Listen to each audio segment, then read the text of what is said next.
Je viens de voir la scène la plus déchirante de ma vie depuis le début de cette guerre en Iran. Un cimetière rempli de plus de 160 écolières iraniennes, des tombes si petites, si peu profondes, collées les unes contre les autres.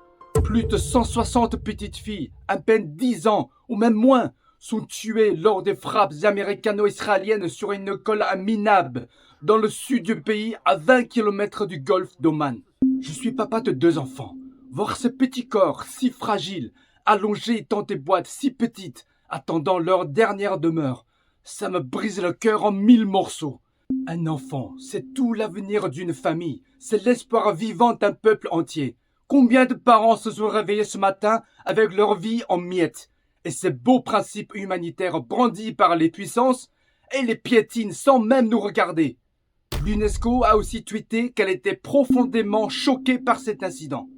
Pendant ce temps, l'Occident ferme sa grande gueule. Le secrétaire d'État américain évoque une enquête pour savoir si l'attaque venait des États-Unis. Le président américain et le premier ministre israélien, quant à eux, même pas une syllabe. Et les médias occidentaux, ils font quoi? Imaginez que ce massacre arrive chez eux, un séisme médiatique et une indignation mondiale sans précédent. Le comble, France 24 balance carrément une émission pour demander si c'est du fake news.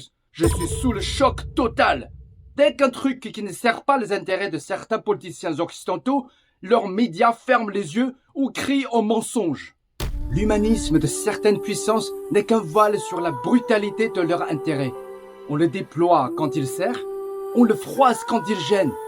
Ces petits corps d'enfants ont déchiré ce voile de mensonge, révélant toute l'hypocrisie d'un humanitarisme de façade.